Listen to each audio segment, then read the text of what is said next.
Gohan has an epic battle with Voltron's cousin, the Koichiarator, the robotic creation of Dr. Paparoni, a purple alien with a sheep's butt on his head. Yep, it's that kind of episode of Dragon Ball Super.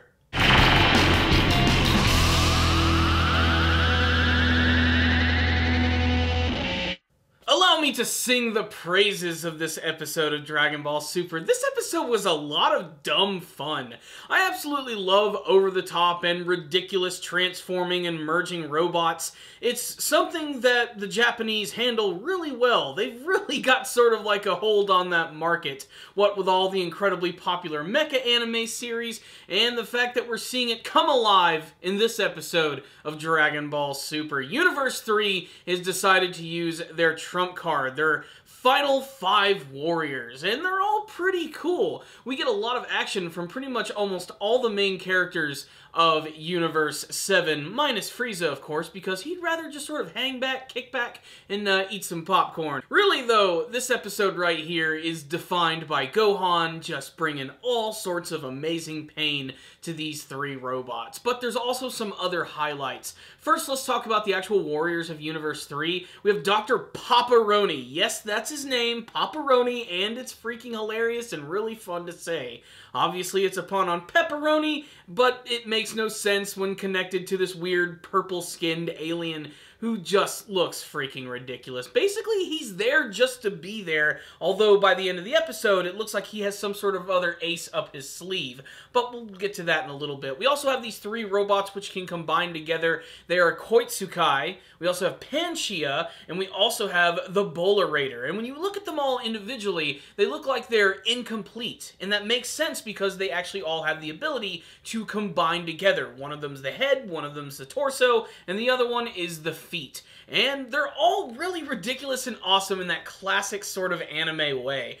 I think Akira Toriyama really loves robots. He loves drawing them and creating them, and this wouldn't be the first time that we've seen the Dragon Ball characters fighting against robots, and it's fun in this episode right here. I'm not going to lie. It's definitely something that impressed me, too. There were a lot of really great-looking scenes in the battle against Gohan, and even Goku and Vegeta getting involved in that fight. But then there is Viara, who I thought was going to be a little bit more interesting. He just had a really cool, big, bulky design with a face that looked like a freaking train, but he was fighting against 17 and 18, and when they work together, they're nigh unstoppable with their infinite stamina, and they end up making a fool of him. That's when we finally get to see those 3 robots come together, and they transform into the Koichiarator.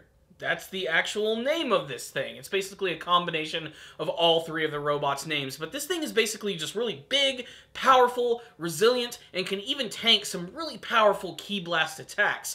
Goku and Vegeta, like I said, get involved in the battle, and if it can survive against their Super Saiyan Blue abilities, that's saying a lot for the power of this thing. It's kind of insane, but it all ends with a big standoff between the giant robot and Gohan. Kamehameha blast right into its face. It grabs onto it, but it simply cannot contain the awesome power of Gohan. And he sends both the Koichiarator and Dr. Paparoni frickin' presumably flying off the stage. That is until we get our cliffhanger ending. Quite literally a cliffhanger ending, where Paparoni is going to reveal his trump card ability, the ultimate secret final weapon of Universe 3. What's it gonna be? Just look at the preview for the next episode. It totally spoils it. And it looks like it's gonna be a really fun episode. So, what's the rundown on this week's episode of Dragon Ball Super? Kick back, relax, and have some fun with this one, guys. This was just a goofy, big, flashy, dumb episode that I really love. The actual robots themselves, unfortunately, since they are just that, robots, they don't have the biggest personalities in the world, but I love the design of them, especially the fact that they are meant to be the parts of this whole body. I think my favorite one of the group is probably the Bollerator, with his goofy eyes and the fact that he's basically a walking pair of pants with arms. Saying it out loud is really funny. Panchia is also really funny. He's like a living rocket. There's a scene where he quite literally tries to just ram right into Goku. And then, of course, there is freaking Koichiarator, who seems kind of like the default leader of the group. It makes sense. He is the head. He does a lot of analyzing and everything, and he's got these like big pinching claws and everything. It's just classic old school robot fun, and it made this episode really, really great. It also made me reflect on the fact that, wow, we are really close to the very end of this tournament. I mean, I honestly don't see this secret ability being like the end-all be-all of the Tournament of Power arc. I mean, really it's going to come down to Universe 7 versus Universe 11. That's what they've been building up this entire time. But I am interested to see if this thing in the next episode, whatever it is, whether it be just like that dude who's like transformed into something, Dr. Paparoni, if he's actually going to be able to take out a couple more fighters from Universe 7. I mean, could the androids finally be going?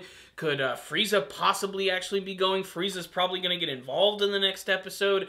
What does Universe 11 think about this fighter? I can't wait to see. Basically, Jiren's reaction will let us know if it's something that we should actually care about. That's what I loved in this episode. They justified the power of that giant robot when you saw that Jiren's reaction is like, no, this thing's not really that weak. It's actually got a lot of power. Just sit back and watch and see what it's actually going to do.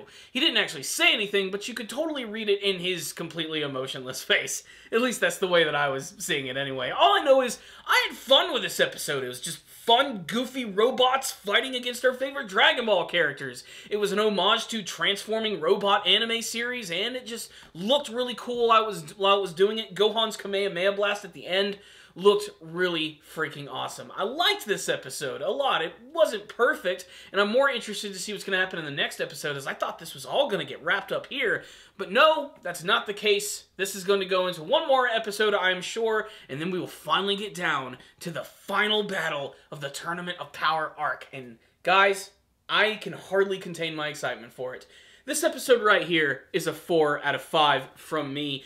You heard my thoughts about the episode. I want to hear yours. What did you think about the battles between Universe 7 and Universe 3? What did you think of these robots, the transforming? What's going to happen in the next episode? How are they going to combat this weird big monster thing? And what do you think is actually going to happen at the end of the Tournament of Power between Universes 7 and 11? Tell me all your thoughts in the comments section below. Thank you guys for watching this review. Make sure to subscribe to the channel for more Dragon Ball Super reviews, as well as a ton of other stuff on other anime series and topics that I discuss. I just did a big review for Star Wars The Last Jedi, so you guys should definitely check that out. It's one of the longest reviews that I've ever done in a scant 43 minutes, so make sure to check that out. And of course, like the video. I'll see you guys next time, and as always, stay down there, baby.